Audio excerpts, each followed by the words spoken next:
About 4 years ago, I saw him and everything in me went, Shazam, that's just a beautiful person, and I just felt champagne bubbly, and I know at the time that I had a good 15 years of momentum behind me that was negative. And he manifested right out of my experience sort of as soon as he came in, before I got a chance to know him or he got a chance to know me. And then we talked about it, you and we talked about how you shouldn't get caught up on the form, and if thinking upon a person specifically caused negative feelings, then you should back off and think about the essence and what you liked about them and those kind of thoughts. So I tried that for a while. And I could never really feel as good as when I thought specifically about Fred. And then I judged myself for a long time, and I thought, I'm just not doing it right. And then about a year ago, I said, screw it, I'm just going to think of Fred. And I'm going to think of him in all the loving ways that I can imagine. And so I did that for a year, and it was wonderful. And 2 weeks ago, I saw him drive down my street, and I thought, it's worked. It's brilliant, And so I went up to where I saw he was staying, and I buzzed the buzzer, and I was like, hi, and I did not get the response that I had been imagining. In fact, it was very, weird. And then I thought this, and this is why I thought, okay, well, maybe I could get really upset about this and think I've really not done any of this right, or I could think, what, maybe he was caught off guard, and he doesn't know what a good idea I am and what a good idea we'd be. And so that made me feel better.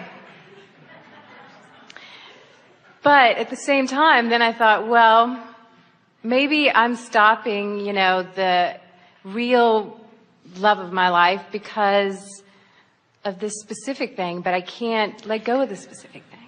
Well, the most important question that we want to put to you is, at what point did you decide to, instead of working it out vibrationally, to jump in with action?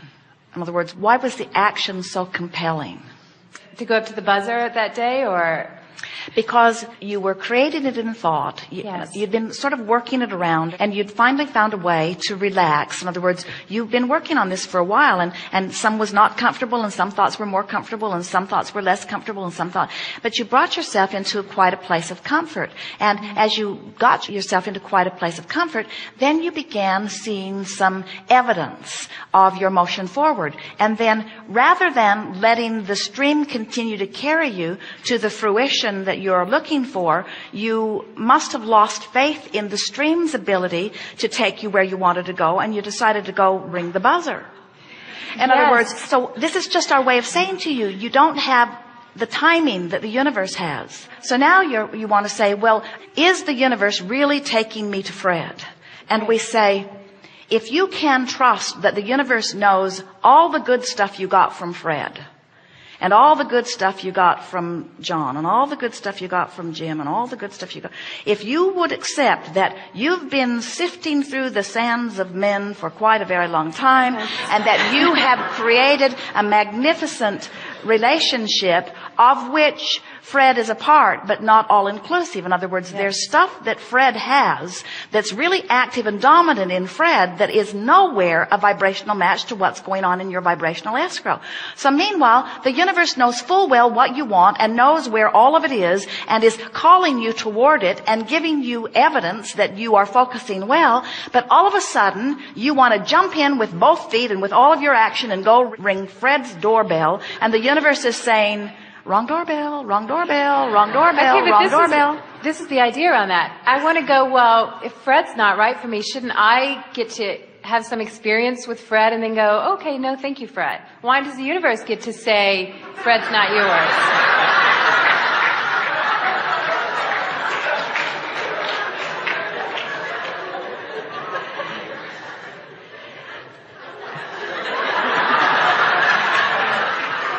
If everything in your vibration was the vibrational match to Fred in the way you have portrayed it with your words just now, you would already be in the midst of an extraordinary relationship with Fred. It's what's active in your vibration about Fred that you don't like that is caught in your vibrational craw. And we want you to step back from the person called Fred, whose real name shall be left nameless to protect the innocent.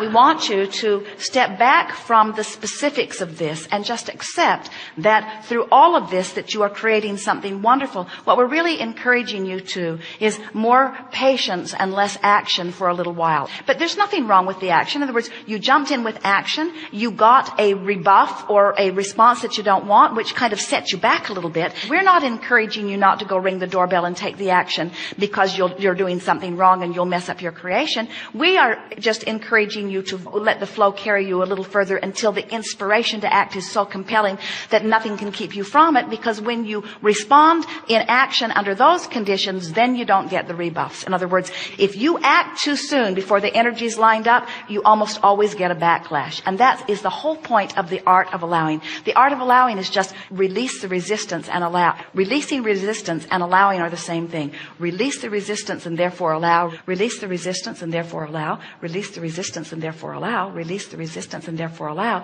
And as a stream begins to carry you, the ideas that then occur to you always bring you the results that you are wanting.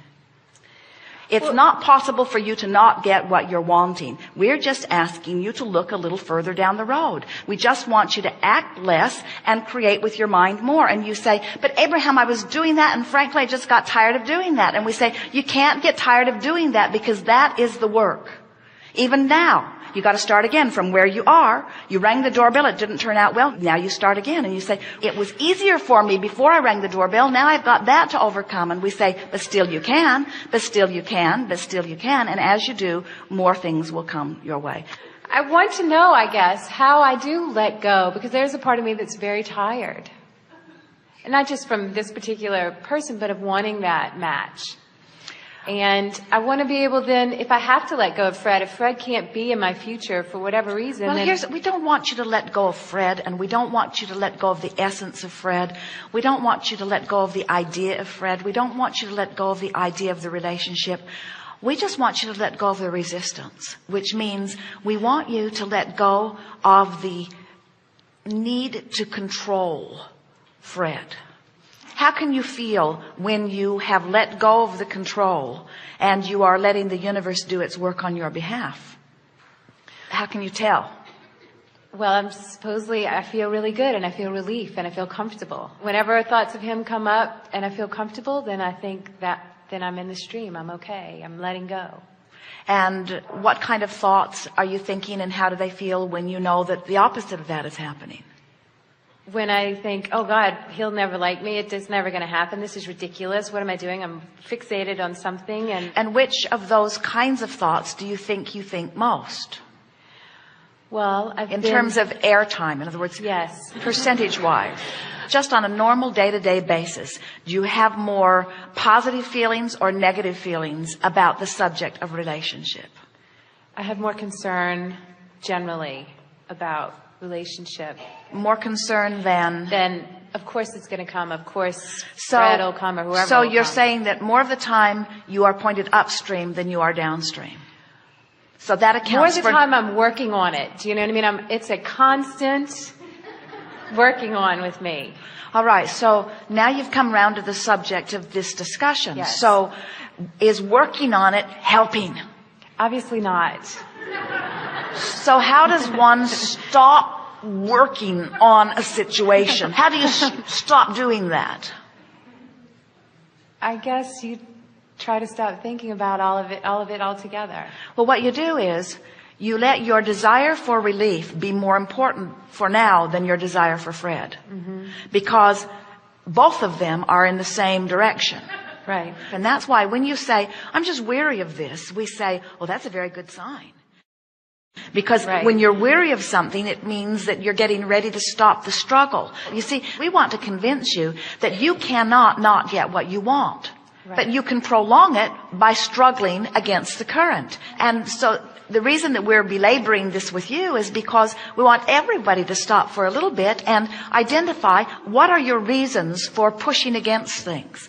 In other words, we know that you ultimately want the relationship that you want. So what is it that makes you and almost everyone else unwilling to just let it go, to just drop it, to just say, all right, step 1, step 2, step 3. Step 1 is launch the desire, and boy, have I done that. And step 2 is source answers it, which means it's already done, which means I'm being called toward it. And step 3 is I just have to allow myself to float freely on the current that's moving toward what I want in a free-flowing environment until I get there. If you know what you want is there and you know you're floating, then why would you feel anything but joy? And we say you wouldn't if you were floating. It's the paddling upstream thing that makes it not feel fun. So just stop that.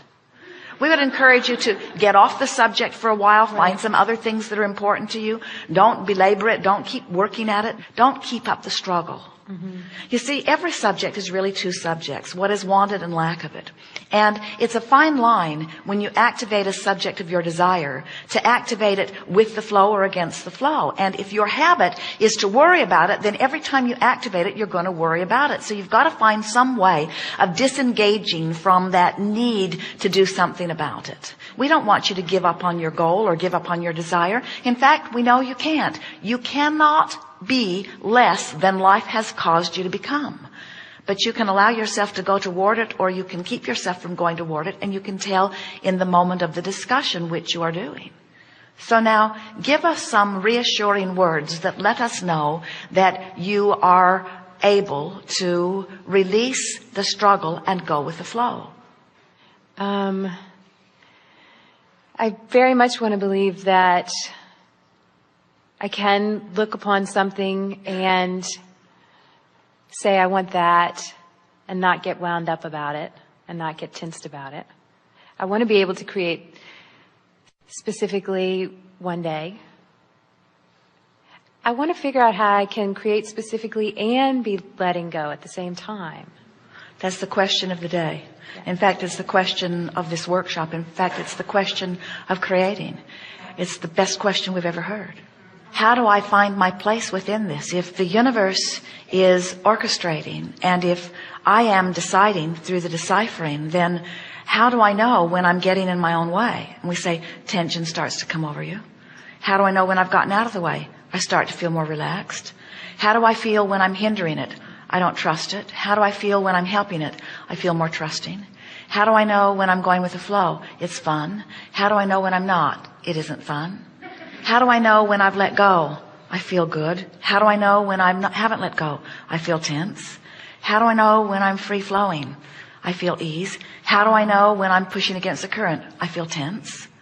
How do I know when I'm succeeding and I'm going to get what I want? I'm flowing free. I'm flowing free. But Abraham, I'm flowing free, but I don't have Fred. So how do I know it's working? And we say, because you're flowing free. Right. Flowing free has to be what you're after. Yes. Fred's downstream. If you're flowing free and Fred's downstream, what's inevitably going to happen? I'll run into him. You will. And when you do, it won't be something that you've orchestrated in a way. It won't be false. It won't be contrived. It won't be manipulative. It will be a rendezvous that flowing streams have orchestrated.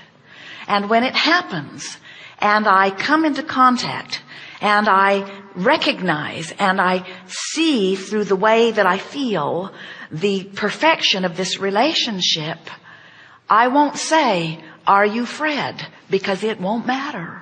Right.